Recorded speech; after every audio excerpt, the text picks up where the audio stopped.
Nagbabala ang ating Department of Health sa pagsulpot ng iba't ibang klase ng sakit ngayong panahon ng tag-init. At yan ay mula sa simpleng bungang araw hanggang sa tinatawag na heat stroke. Nakatutok si Susan Enriquez. Sa labas ng bahay, madalas magtigil ang mag-inang Grace Arevalo at ang kanyang 6 na buwang sanggol. Sa tinderaw kasi ng init, nagkaroon na ng bungang araw ang bata sa ulo at braso. Solusyon ni Grace, lagyan ito ng pulbos at suotan ng maluluwag na damit. Sa tinderaw kasi ng Kati, nagkakasugat na ang sanggol. Kasi pag sa loob po, mainit. Lalo pong namumula kamot ng kamot. Paliwanag ng dermatologist na si Noreen Molina, mas madalas lumabas ang mga sakit sa balat kapag tag-araw. Isa na rito ang bungang araw. Usually po talaga kasi pawisin, tapos mainit, tapos nagdidikit yung damit sa pawis yun. Ayon sa Department of Health, iba't ibang sakit ang pwede makuha kapag summer. Bukod sa sakit sa balat, nauuso rin ng sore eyes, ubo at sipon. Posible rin ang heat stroke lalo na sa mga may edad na nangyayari daw lalo na kung lampas sa 32 degrees Celsius ang temperatura. Uumpisa yan sa pagkauhaw, pawis ng pawis, yung iba hinihimatay, bumabagsak, pero tataas yung temperature, tataas yung tintig ng puso, bibilis, yung blood pressure, maaaring tumasakala mo inaatake ka sa puso, yung pala ay heat stroke na. Nitong Sabado, naitala sa 34.5 degrees Celsius ang pinakamainit na temperatura sa Metro Manila ngayong taon. Pumalo naman sa 35.2 degrees Celsius ang temperatura sa buong bansa na naitala sa Subic. Noong 1987, 38.5. May mararanasan pa tayong matataas na temperatura. Lalo na po ngayon, apektado po tayo ng region of high pressure area, nag-extend po dito sa may Luzon. Kaya po halos cloudless condition tayo, kaya medyo yun nga, mainit na panahon ng ating po nararanasan. Susan Enriquez, nakatutok, 24 oras.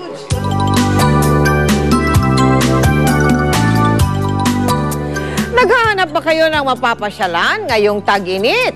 Sa Pilar, sa Bataan, maliban sa swimming sa Dunsulan Falls, maaari ding mag-zipline at mag-horseback riding. Nakatutok si Lala Roque. Nagsimula ng dumayo ang mga bakasyonista sa Pilar, Bataan, lalo na yung mga gustong magpalamig at mag-swimming. Tiyak na marerelax sa ganda ng kalikasan. At tunog ng pag-agos ng tubig ng Dunsulan Waterfall sa paanan ng Mount Samat. Ang mga chikitingang ito, ninanamnam ang kanilang buko juice sa tabi ng talon. Malatarza naman ang mga binatang itong nag-akyatan sa bato. Matapos magtampisaw sa malamig na tubig, pwede ring subukan ang adventure sa pagsakay ng 500 at 40 metrong zipline. Sa halagang 350 piso, pwede ka nang mag-aladar na ng halos 47 segundo.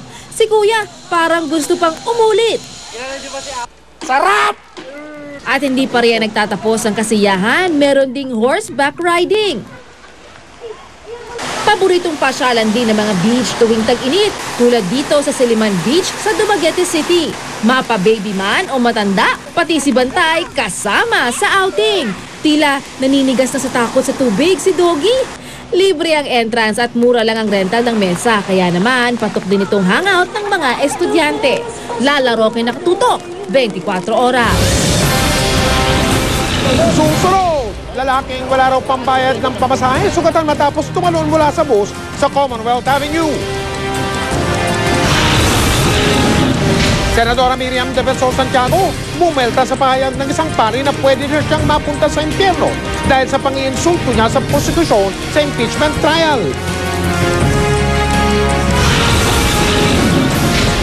Yan, laban na yan mula sa isang bulkan sa Hawaii, rumagasak, umabot sa mga bahay.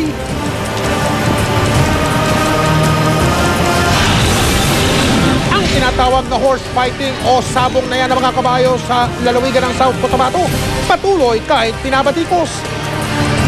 Tuloy-tuloy lang ang pag-agos ng mga balita dito sa 24 oras.